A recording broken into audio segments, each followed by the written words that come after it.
श्री शिवाय नमस्तुभ्यम। आषाढ़ मास 9 जुलाई गुप्त नवरात्रि आरंभ हो चुकी है। गुप्त नवरात्रि 6 जुलाई से आरंभ हो चुकी है। आज गुप्त नवरात्रि की गणेश चतुर्थी तिथि है। आज चतुर्थी की तिथि के कुछ उपाय के बारे में बताऊंगी कि ये कहते हैं शुभ नक्षत्र हो, शुभ दिन हो, कोई बड़े त्यौहार हो तो इन दिनों में जो उपाय किए जाते हैं वो सहस्त्र गुना फल प्राप्त होता है। तो गुप्त नवरात्रि के सारे दिन शुभ होते हैं। वैसे शारदीय नवरात्रि में 9 दिन की होती है, लेकिन ये गुप्त नवरात्रि 10 महाविद्याओं की पूजा होती है। 10 महाविद्याओं की साधना की जाती है, तांत्रिक विधि भी की जाती है। तो इस समय जो उपाय हम शिव शंभू के लिए करेंगे या किसी देवी देवता की, वो अवश्य पूर्ण होती है। पूर्णतः श्रद्धा एवं विश्वास से करना है। हमारे जीवन में कोई भी समस्या हो, बहुत परेशानी हो, पूर्ण नहीं हो रही हो तो आप परेशान हो तो आपको गेहूँ लेना है। ये नहीं कोई गिनती के 12-15 गेहूँ लेने हैं, कुछ दाने। अगर आप बड़े महानगरों में रह रहे हैं, आपके पास गेहूँ नहीं है तो आप कोई भी अनाज ले सकते हैं। प्रथम तो गेहूँ है, समी पत्र लेना है, ध्यान रखना है। और कुछ समी पत्र लेना है, अनाज या समी पत्र। शिवलिंग पे जो चीज़ समर्पित होती है वो खंडित नहीं होती है, सावत होती है। पत्तियाँ आप ध्यान से देखकर तोड़ना। तो ये आप गेहूँ के कुछ दाने ले लिए और समी पत्र। इस उपाय में मात्र 2 ही चीज़ें लेनी है। ये उपाय हर समस्या को दूर करने के लिए विशेष तौर पे गुप्त नवरात्रि पे किए जाने वाले उपाय सहस्त्र गुना फल देते हैं हमें। अब ये दोनों सामग्री लेकर हमें कहाँ जाना है? शिव मंदिर में ही ये उपाय किया जाएगा। ये उपाय कोई समय की पाबंदी नहीं है, आप किसी भी समय ये उपाय कर सकते हैं आसपास, लेकिन मंदिर में ही जाना है। जिस समय आपको टाइम मिले 24 घंटे माता दुर्गा, भगवान भोलेनाथ की पूजा साधना की जाती है। मंदिर सदा खुला रहता है। तो आप शिव मंदिर नज़दीक पहुंच जाइए। तो ये जहाँ पीला सा एरो है, जैसे कि आप लोगों को पता है शिवलिंग पर ही शिव परिवार रहते हैं सारे, शिवलिंग पर ही सारे, तो वहाँ शिवलिंग पर ही सारे शिव परिवार रहते हैं। तो जहाँ ये पीला सा एरो है वहाँ आपको गेहूँ के दाने, जो अनाज के दाने लिए हैं, गणेश जी का ध्यान करते हुए वहाँ आप चढ़ा दीजिएगा। ओम श्री गणेशाय नमः, ओम गणपतये नमो नमः, ओम श्री गणेशाय नमः। जो भी अनाज ले गए वहाँ चढ़ा दीजिए। अब आप समी पत्र ले गए हैं तो माता पार्वती का हास्य कमल, ये जहाँ समी पत्र नंबर 1 लिखा है, ये माता पार्वती का स्थान होता है जहाँ शिवलिंग जुड़ा हुआ होता है। तो ये शिवलिंग आप माता महादेवी, माता दुर्गा यानी पार्वती जी का ध्यान करते हुए ओम गौरी नमः, ओम पार्वते नमः ध्यान करते हुए पहले समी पत्र वहाँ रखेंगे। फिर वही समी पत्र उठाकर आपको, वही जो समी पत्र हम माता पार्वती के हस्त कमल के पास रखे हैं, वही समी पत्र आपको शिवलिंग के ऊपर रखना है। वही समी पत्र आपको शिवलिंग के ऊपर रखना है। महादेव का नाम लेते हुए, आशुतोष का नाम लेते हुए, कुंडेश्वर महादेव का नाम लेते हुए शिवलिंग पर रख दीजिए। अब वहीं आपको उत्तर डायरेक्शन में मुँह करके, उत्तर दिशा की तरफ मुँह करके बैठना है और मंत्र का जाप करना है। नमः शिवाय ओम, नमः शिवाय ओम, नमः शिवाय ओम, नमः शिवाय ओम, नमः शिवाय ओम, नमः शिवाय ओम, नमः शिवाय ओम। ऐसे जितनी बार आप जाप कर पाए वहाँ जाप करें। उसके बाद वहीं बैठकर आप अपनी मनोकामना कह दीजिए। पूर्णतः श्रद्धा एवं विश्वास से अगर एक भी अन्य अनाज आप भगवान भोलेनाथ पर समर्पित करते हैं तो भगवान उसका सहस्त्र गुना फल देते हैं। तो ये बहुत ही प्यारा सा छोटा सा उपाय है, इसे आप अवश्य करके देखिए। उपाय करने से सारी मनोकामनाएं पूर्ण हो जाती है। अब ये मत सोचिए आज ही उपाय किए कल ही कहीं खजाना मिल जाए, ऐसा नहीं, थोड़ा समय तो लगता है, तो अवश्य पूर्ण हो जाएगा। तो ये आपको मैंने पहला उपाय बताया, बहुत ही विशेष गुप्त नवरात्रि का बहुत ही प्यारा सा दिन।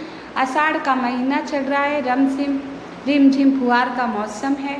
तो ये उपाय गुप्त नवरात्रि में किसी भी समय आपको अवश्य करके आना है। बाकी मैं 2 उपाय के बारे में और बताऊंगी। एक उपाय आपको बच्चों की बुद्धि तेज करने के लिए होगा। दूसरा उपाय आपके घर में कोई क्रोध कर रहा है, परिवार में कलह है, घर में शांति नहीं है, उसका है। तो दोनों उपाय आपको ध्यान से सुनना है। इसके बाद ये दोनों उपाय आपको करके आना है। आइए अगला उपाय बताने से पहले आप सभी से निवेदन करना चाहूँगी, कृपया मेरी वीडियो को लाइक एवं सब्सक्राइब अवश्य कर दीजिएगा। कृपया मेरी वीडियो को लाइक एवं सब्सक्राइब अवश्य कर दीजिएगा और कमेंट में हर हर महादेव अवश्य लिख दीजिएगा। आइए आज मैं आपको कुछ गणेश गायत्री मंत्र के बारे में बताती हूँ। इस मंत्र के जाप से ही भगवान भोलेनाथ, माता लक्ष्मी, क्योंकि दत्तक पुत्र हैं, गणेश जी माता लक्ष्मी के भी दत्तक पुत्र हैं, तो गणेश जी की पूजा से माता लक्ष्मी, भगवान विष्णु अपने आप ही प्रसन्न हो जाते हैं। भोलेनाथ, पार्वती तो प्रसन्न होते ही होते हैं। तो आइए उनका बहुत ही विशेष मंत्र है जो गायत्री मंत्र कहा जाता है। हर देवी देवताओं का एक गायत्री मंत्र होता है। तो मैं आपको गणेश जी के गायत्री मंत्र से अवगत कराती हूँ। आप ध्यान से सुनिएगा। अगर चतुर्थी पर आप व्रत नहीं कर पा रहे हैं, कथा भी नहीं सुन पा रहे हैं, तो ये मंत्र, मनवा मंत्र चलते फिरते, खाना बनाते, किसी भी समय, किसी भी अवस्था में जप सकते हैं। अगर आप शारीरिक तौर पे ठीक हैं तो शुद्ध होकर जाप कीजिए, और आप बीमार हैं, स्नान ध्यान नहीं कर पा रहे हैं, तो आप किसी भी अवस्था में इस मंत्र का जाप कर सकते हैं। इससे गणेश जी आपको पूर्णतः फल अवश्य देंगे। एक दंताय विद्महे वक्रतुंडाय धीमहि तन्नो दंती प्रचोदयात्। नमो नमः। एक दंताय विद्महे वक्रतुंडाय धीमहि तन्नो दंती प्रचोदयात्। नमो नमः। ये गणेश गायत्री मंत्र है। इस मंत्र के जाप करने से सारी मनोकामनाएं पूर्ण हो जाती हैं। तो ये मंत्र आप चतुर्थी के दिन अवश्य जाप किया कीजिए।